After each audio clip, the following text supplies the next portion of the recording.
ओम नमः शिवाय। जय श्री राम। साथियों, आज मैं आपको एक अनमोल खजाने के बारे में बता रहा हूँ।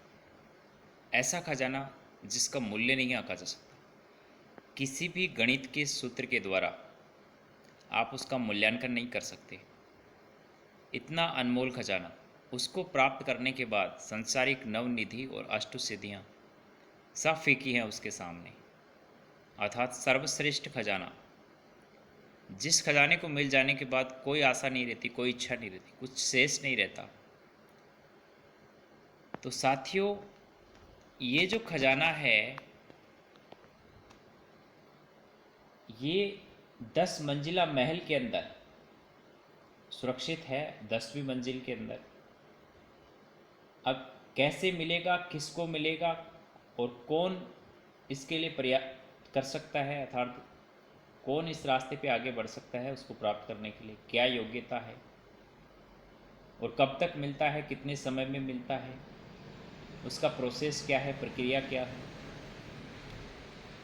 तो इसको समझने के लिए हम ब्रह्मांड रहस्य पुस्तक के एक कहानी के माध्यम से समझेंगे। ब्रह्मांड रहस्य पुस्तक जो कि पूरी तरह मतलब टूट फूट चुकी है, पूरी ब्रह्मांड रहस्य पुस्तक किसी के भी पास नहीं है। कुछ कुछ अंश लोगों के पास, अभी संत महात्माओं के पास इसके बचे हुए हैं। यानी कि अलग अलग पार्ट में इसके छोटे छोटे पार्ट्स हैं, वो हैं। तो उसी में से मुझे एक कहानी मिली और उसके बाद मैंने सोचा कि क्यों ना मैंने जिस तरह से अपने जीवन में इसका सदुपयोग किया उसी तरह से अच्छे लोगों के ये काम आए। तो भगवान महादेव की कृपा के स्वरूप मुझे ये ज्ञान प्राप्त हुआ। तो देखो साथियों, ये कहानी वही लोग सुन पाएंगे जो चुने हुए हैं, अर्थात यूनिवर्स जिनको सुनाना चाहता है। बाकी सब लोग ये नहीं सुन पाएंगे। जो आखिर तक सुने हैं, अगर आपने आखिर तक सुना है तो आप समझ लीजिए आप यूनिवर्स के द्वारा चुने गए हैं, आपको चुना है ये कहानी सुनने के लिए। और अगर आपने सुना है तो आप ज़रूर समझना थोड़ा गौर से, एक बार नहीं अनेक बार सुनना। जब तक आप इसके मर्म को नहीं समझ जाओ, इसके अंदर रहस्य जो छुपा हुआ है उसको ना समझ जाओ, तब तक सुनना और रहस्य समझ करके अपने जीवन में लागू करना, उसके अनुसार आचरण करना, ताकि आपकी सद्गति हो और आपको अनमोल खजाना मिल सके। तो साथियों, आइए शुरुआत करते हैं। ब्रह्मांड रहस्य पुस्तक की इस कहानी के अनुसार एक 10 मंजिला महल है। उसके अंदर 10वें माले के अंदर 10वें कोठे में ये खजाना है। इसके अंदर 9वां और जो 10वां, नीचे से 9वां और 10वां दरवाज़ा जिसको कहते हैं, वो समय के साथ ऑटोमेटिक खुल जाता है।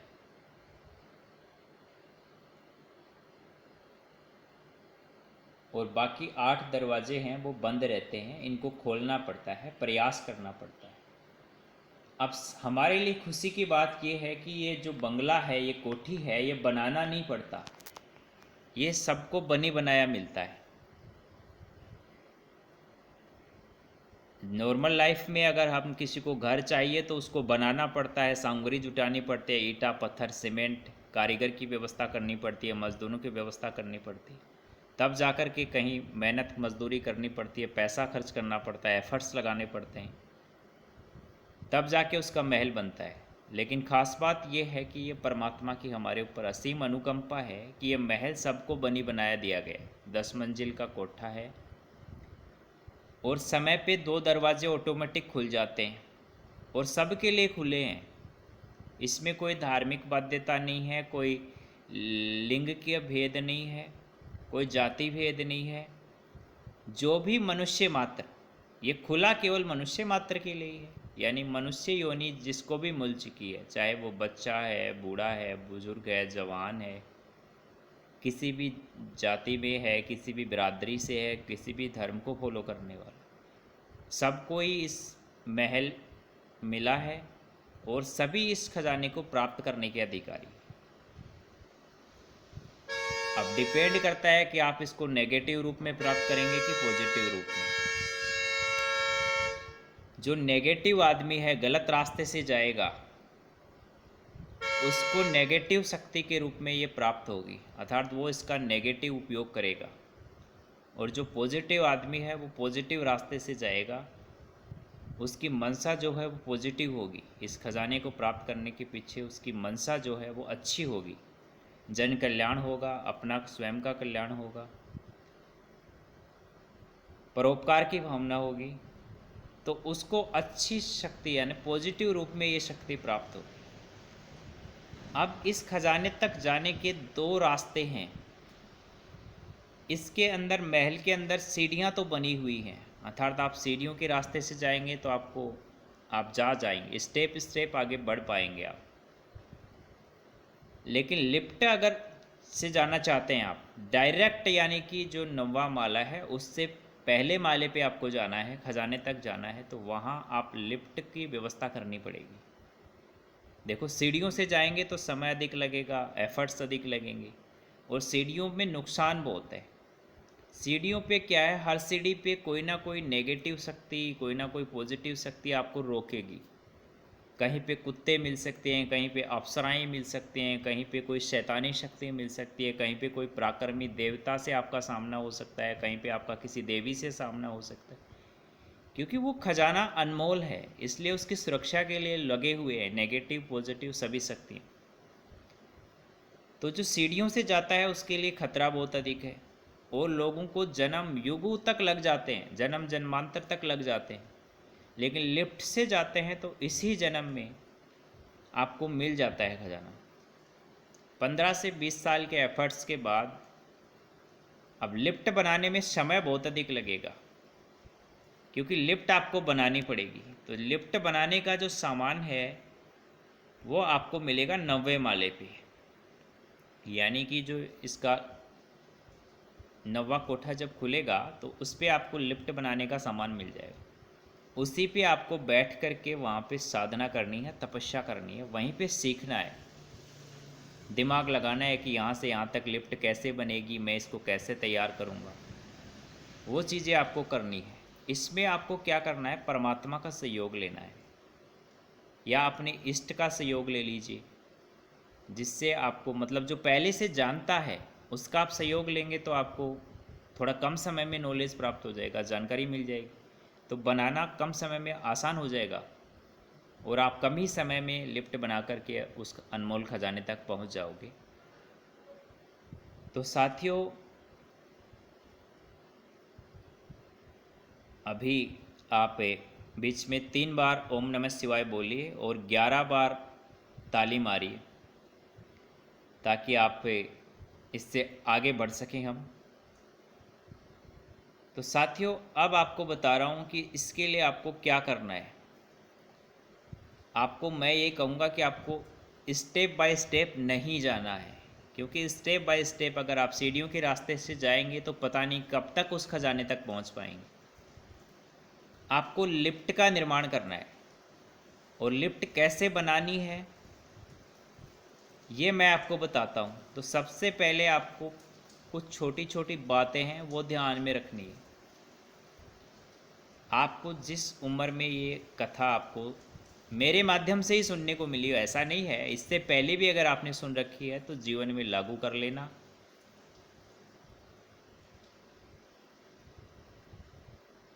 क्योंकि ज्ञान है, ये गुप्त ज्ञान है।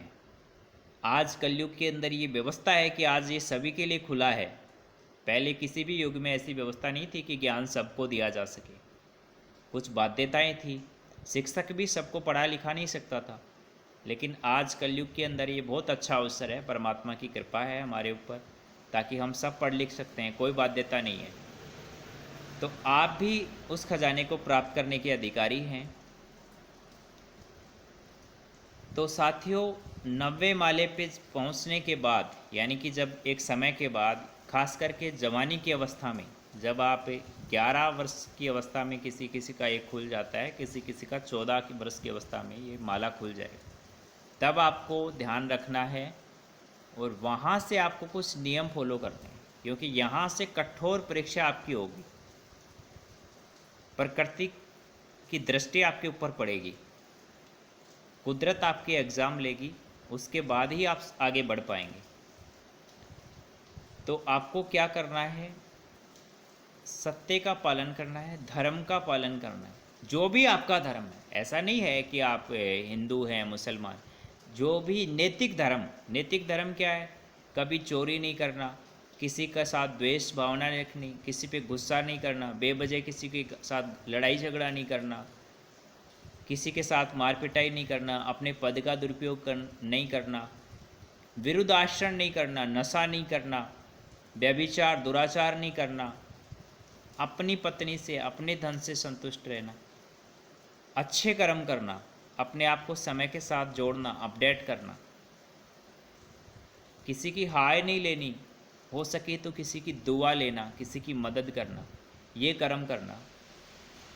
और फिर एकांत में देखो, चाहे तो आप एकांत, अब ऐसा नहीं है कि आप बन जाने की ज़रूरत है, या आप एकांत अपने घर का कमरा चुन सकते हैं, उसमें रह कर के आप साधना कर सकते हैं, नियत कर्मों को करते हुए।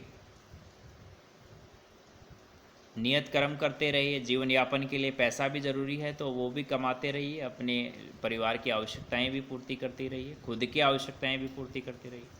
लेकिन अपना जो बाकी समय है, करीब 20 घंटे आप नियत कर्म करो और 4 घंटे आप ये लिफ्ट निर्माण की प्रक्रिया में लगा दो। इसके लिए देखो, सबसे ज़्यादा अगर कुछ ज़रूरी है तो वो ब्रह्मचर्य है।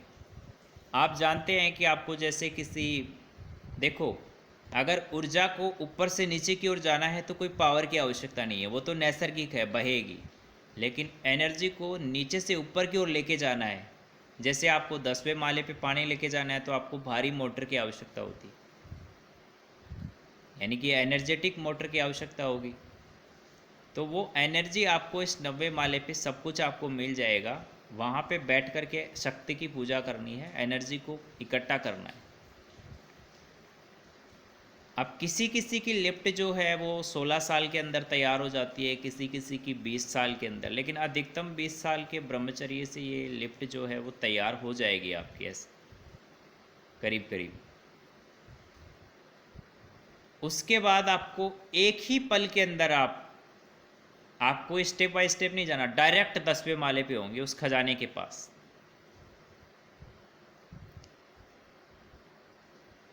यानी कि बीच के अंदर ना कुत्तों से सामना होगा, ना शैतानों से, ना रक्षकों से, किसी से सामना नहीं होगा, देवताओं शक्तियों से।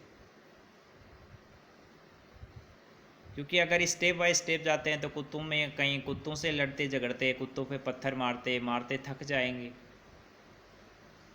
और शैतान इतने भारी भारी पावरफुल शक्तिशाली होते हैं, वो आपको कभी बढ़ने ही नहीं देंगे आगे, बीच में ही मार गिरा देंगे, आप कई जन्म लग जाते हैं।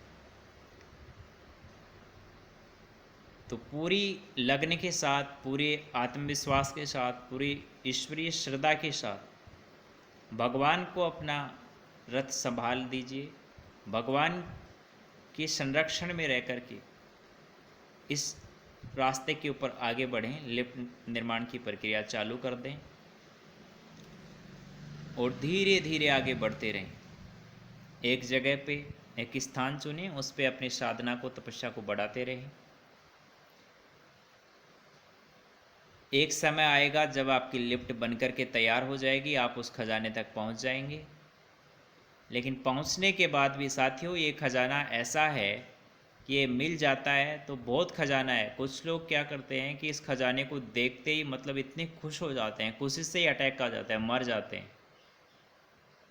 तो इससे पहले आपको अपने ऊपर, मन और मस्तिष्क के ऊपर पूरा कंट्रोल कर लेना है।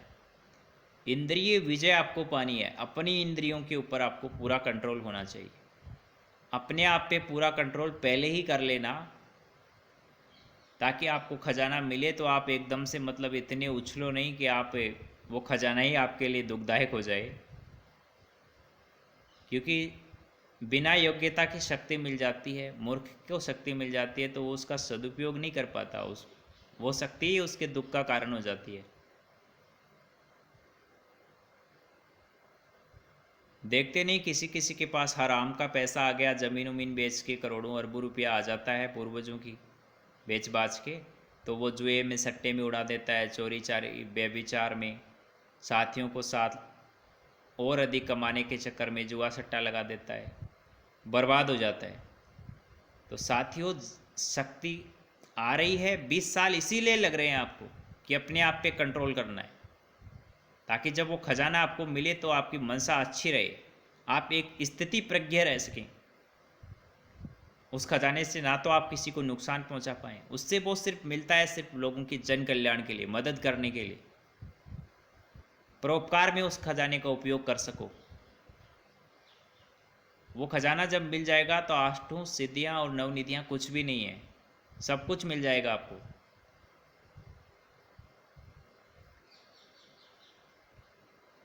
तो अगर आपने पूरा सुना है तो आप ऐसा समझ लीजिए कि आप खजाने को प्राप्त करने के अधिकारी हैं, और आपको आपकी किस्मत में है, आपके नसीब में है खजाना मिलना, इसीलिए ये कहानी आप तक पहुंची है। किसी ना किसी रूप में परमात्मा ने आपको ये मैसेज आप तक पहुंचाया है। साथियों, ये जो मैसेज है, ये जो किस्सा है, ये जो कहानी है, ये किसी को बताने के लिए नहीं है, ये किसी के साथ शेयर करने के लिए नहीं है, ये अपने जीवन में लागू करने के लिए, अपने जीवन में उतारने के लिए है। क्योंकि परमात्मा ने आपको चुना है, इसीलिए आप सुन पाए हो, इसीलिए आप तक हमारा ये पहुंचा है मैसेज। इसलिए जब भी आपको मिले, जिस भी उम्र में मिले, उस वक्त आपने नियत कर्मों को करते हुए आप इस साधना को स्टार्ट कर दीजिए, ताकि आपको ये खजाना मिल सके। ऐसा मत सोचना कि मेरे को तो 70 साल की उम्र में ये कहानी सुनने को मिल रही है तो अब मैं क्या करूँगा। साथियों, साधना में कभी भी व्यर्थ कुछ नहीं जाता, इसमें प्रॉफिट ही प्रॉफिट होता है, इसमें हानि नहीं होती। हो सकता है अगले जन्म में आप तुरंत से स्टार्ट कर पाओ, जैसे ही आपके हाथ पांव चलने लगे, आपको जबान बोली आने लगे, उसी वक्त से आप साधना स्टार्ट कर दो, और अगले जन्म में 20 साल की उम्र तक ही आप सर्वे सर्वा बन जाओ, किसी देश का ऑपरेट कर सको, किसी देश का नेतृत्व कर सको, दुनिया को रास्ता दिखा सको। शुरुआत में ही 20-25 साल की उम्र में ही आप जो चाहे हासिल कर सकते हो। तो साधना में एक भी पल बेकार नहीं जाएगा, इसलिए ऐसा मत सोचना कि मैं क्या कर सकता हूँ। उसी लिए ये मिला है तुमको, तुम सब कुछ कर सकते हो। बस जब आपको सुन गया, आपको पता चल गया, लग जाओ अपने काम पे और स्टार्ट कर दो। एक समय आएगा कि आप उस अनमोल खजाने के अधिकारी हो जाओगे और आपको जो चाहे मिल जाएगा। यहाँ तक कि अपने मन मुताबिक आप एक राष्ट्र का निर्माण कर सकते हो,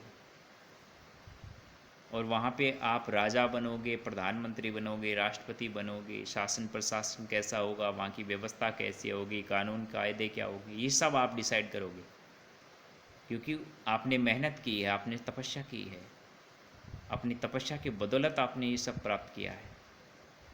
इसलिए साथियों, मैंने खुद अपने जीवन में, जब मुझे ये पता चला था, मेरी खुशकिस्मती थी कि मुझे 5 साल की उम्र में ही ये ज्ञान मिल गया था, और मैंने तब से ही ये साधना स्टार्ट की।